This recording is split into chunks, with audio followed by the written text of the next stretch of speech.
Imran Khan, Prime Minister of the Islamic Republic of Pakistan. Bismillah ar-Rahman ar-Rahim. President of the General Assembly, Mr. Volkan Bozkir, Distinguished Secretary General, Excellencies, ladies and gentlemen. I would like to thank His Excellency President Aliyev of Azerbaijan, Chairman of the Non-Aligned Movement, for proposing this special session. The COVID-19 pandemic is the most serious global crisis since the Second World War. The virus has infected nearly 65 million people and killed, sadly, close to 1.5 million. And hopefully, whenever the vaccine is available, it must be offered to everyone. The pandemic has caused immense human suffering and the deepest global economic contraction since the Great Depression of 1930s. The poorest countries and the poor in all the countries are suffering the most. Nearly 100 million people in developing countries will fall back into extreme poverty. Rich countries have injected $13 trillion as fiscal stimulus to revive their economies.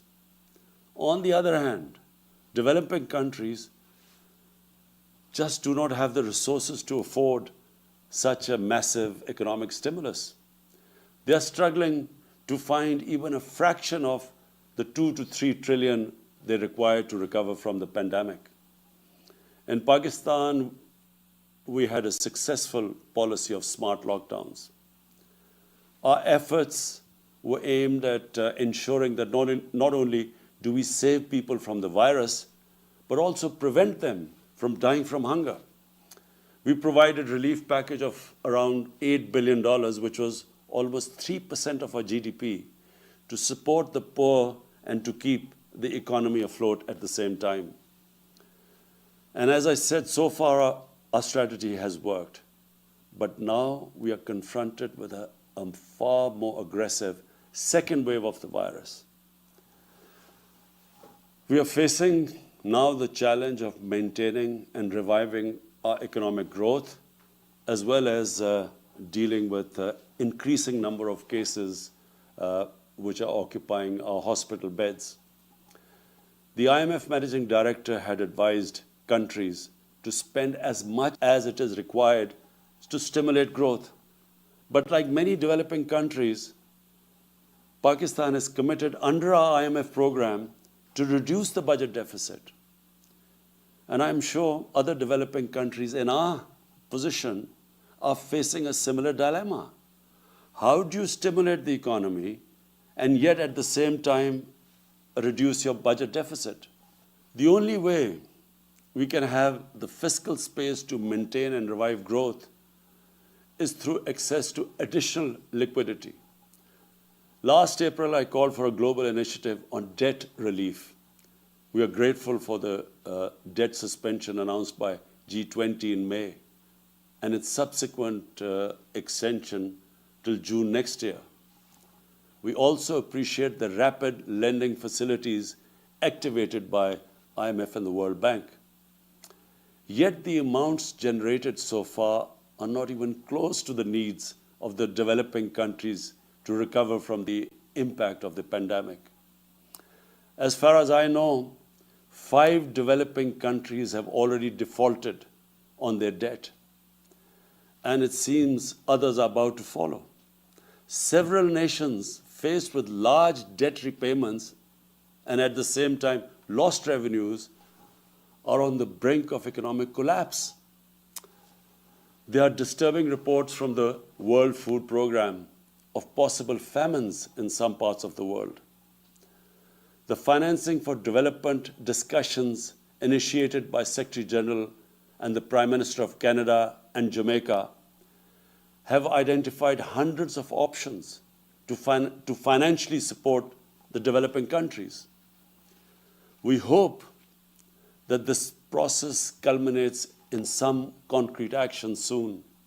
There is a need to reform the international financial architecture, build an inclusive an equitable debt management mechanism, construct a democratic, SDG-focused trading system, and install a fair international tax regime.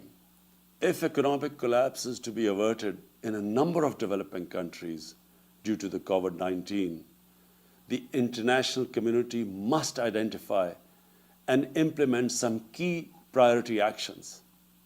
I would like to propose a 10-point agenda for urgent action.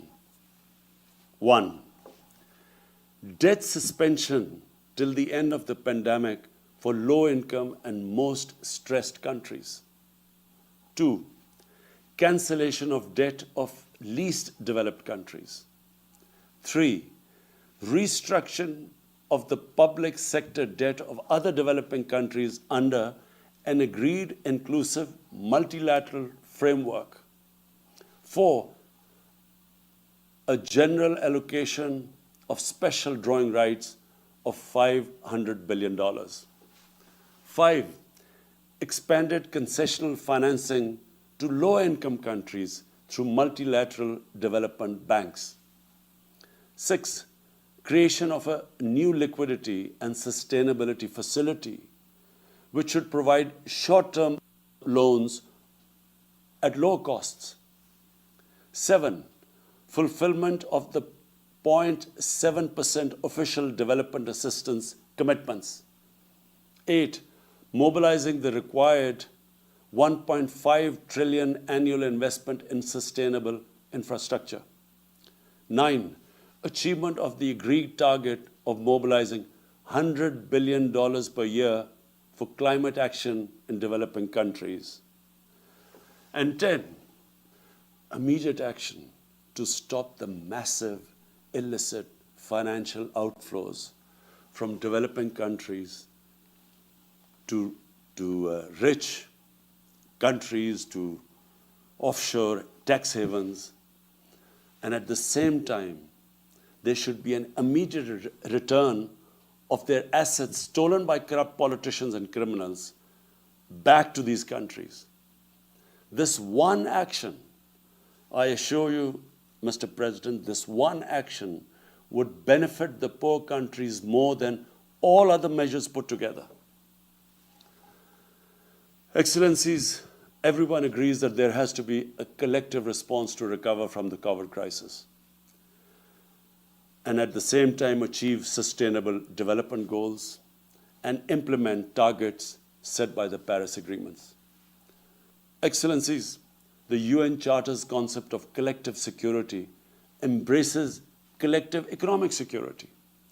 Without economic security, conflicts and disputes will persist and proliferate across the world. Guided by the principles of this Charter, we must all work collectively for an inclusive, stable, and sustainable economic, social, and political order. I thank you.